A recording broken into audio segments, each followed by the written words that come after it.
আমার এবং বাবার যুগের তফাৎ হলো এই, বাবার যুগের নৈতিকতা আমার যুগে নেই। বাবার ঘরে ফকির এলে বসতে দিত পিড়ি, ফকির কাঁদে আমার ঘরের চায় না কেহ ফিরি। বাপ চাচাদের ছিল এক উঠোনে বাঁধা, দুই গায়ে দুই ঘর বেঁধেছি আমি এবং দাদা। বাবার চোখে আসতো পানি, আদলে কুকুর ছানা, মানুষ কাঁদে তাও দেখি না আমি এমন কানা।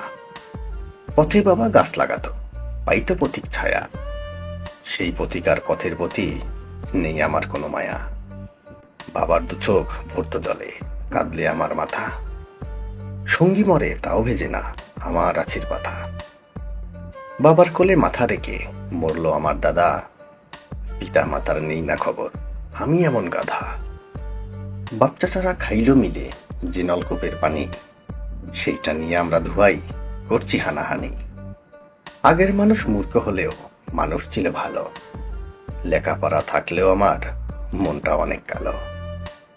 আগের মানুষ গরিব হলেও ভালো ছিল স্বভাব, লোকের এখন টাকা আছে, নৈতিকতার অভাব।